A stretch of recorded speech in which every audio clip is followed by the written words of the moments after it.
আমার নাম সাদিয়া বেগম। ঘটনাটি ঘটে আমার অফিসের বসের সাথে। আমি তখন সবে মাত্র কলেজ থেকে হেস্ক পাশ করি। সংসারে টানাটানির জন্য বেশি এগুতে পারেনি, তাই অনিশ্চয় সত্ত্বেও চাকরির জন্য খোঁজ করতে থাকি। অনেক খোঁজাখুঁজি পর ঢাকায় একটা হোটেলের রিসিপশনে চাকরি পাই, তবে ওদের কিছু শর্ত আছে। অনিচ্ছা সত্ত্বেও রাজি হয়ে গেলাম। বললাম ওকে।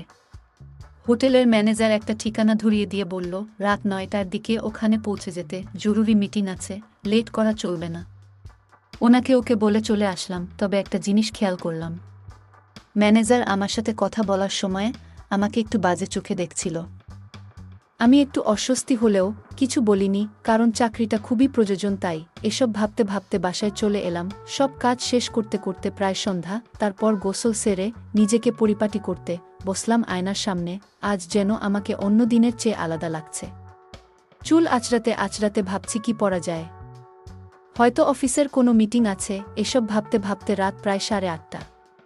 তাই তাড়াহুড়া করে একটা জিন্স প্যান্ট সাথে একটা টি-শার্ট পরে নিলাম, যাতে আমাকে বেশ হট লাগছিল। ঠোঁটে হালকা একটা মেরুন কালারের লিপস্টিক, সাথে এক জোড়া ছোট সাইজের হিল পরে তাড়াতাড়ি বাসা থেকে বের হয়ে গেলাম। রাস্তায় এসে একটা রিকশা পেলাম। কাছে গিয়ে জিজ্ঞেস করলাম, মামা যাবেন? লোকটা আমার দিকে না তাকিয়ে আমার বুকের দিকে তাকিয়ে বলল, উঠেন।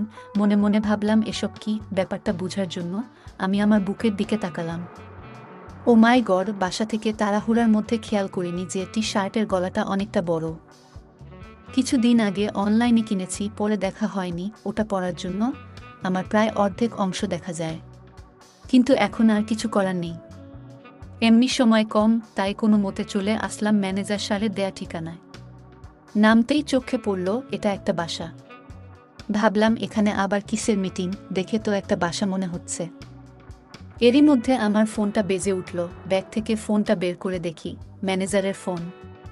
কলটা রিসিভ করতেই বলল, কোথায় আছেন? আমি বললাম, আপনার দেয়া ঠিকানায়। কিন্তু এটা তো একটা বাসা মনে হচ্ছে। উনি বললেন, সমস্যা নাই, ভিতরে চলে আসুন, অপেক্ষা করছি, বলেই ফোনটা কেটে দিলেন। আমি আর দেরি না করে সোজাসুজি ভিতরের দিকে যেতে লাগলাম। ভিতরে ঢুকেই দেখি সোফায় একটা কালো লোক বসা। আমাকে দেখেই বললেন, মিস সাদিয়া? আমি বললাম, হ্যাঁ। অমনি বললেন, এখানে বসুন। আমি চুপচাপ বসে গেলাম, মনে মনে ভাবছি এটা কে। এর মধ্যেই ম্যানেজার চলে আসলো ভিতর থেকে। এসে বলল, আপনাকে বলছি না একটু আগে আসতে? আমি বললাম, না মানে? তবে লক্ষ্য করলাম ম্যানেজার ও কালো লোকটার চোখ আছে আমার বুকের দিকে। একটু অস্বস্তি হলেও ব্যাপারটা উপভোগ করছি। ম্যানেজার বলল, স্যার সব রেডি। লোকটা উঠতে উঠতে বলল, আচ্ছা ওনাকে পাঠিয়ে দিন, আমি আছি। আর যা বললাম মনে আছে তো? ম্যানেজার বলল, জি স্যার। লোকটা উঠে দোতলায় চলে গেল। ম্যানেজার বলল, আপনাকে তো দারুণ লাগছে। আমি লজ্জা পেয়ে বললাম, ধন্যবাদ স্যার। উনি বললেন, এখন যে লোকটাকে দেখলেন উনি আমাদের হোটেলের মালিক। বললাম, ওহ আচ্ছা। ম্যানেজার বলল, আপনার ফোন সুইচ অফ করে ব্যাগে রেখে দিন, আর ব্যাগটা টেবিলে রেখে সোজাসুজি দোতলায় মাঝেই রুমে চলে যান। আর ওখানে কিছু ড্রেস আছে, আপনারগুলো চেঞ্জ করে ওগুলো পরে নিবেন। আমি আচ্ছা বলে ফোন ও ব্যাগ টেবিলে রেখে সোজাসুজি দোতলায় মাঝের রুমে চলে গেলাম। ভিতরে ঢুকতেই দেখি বিছানার উপরে 2টা শপিং ব্যাগ।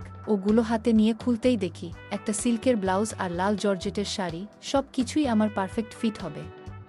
কিন্তু সমস্যা অন্য জায়গাতে। ব্লাউজটা স্লিভলেস এবং ব্যাকলেস হওয়ায় পিছের গলাটা বেশ বড়ষ্ট।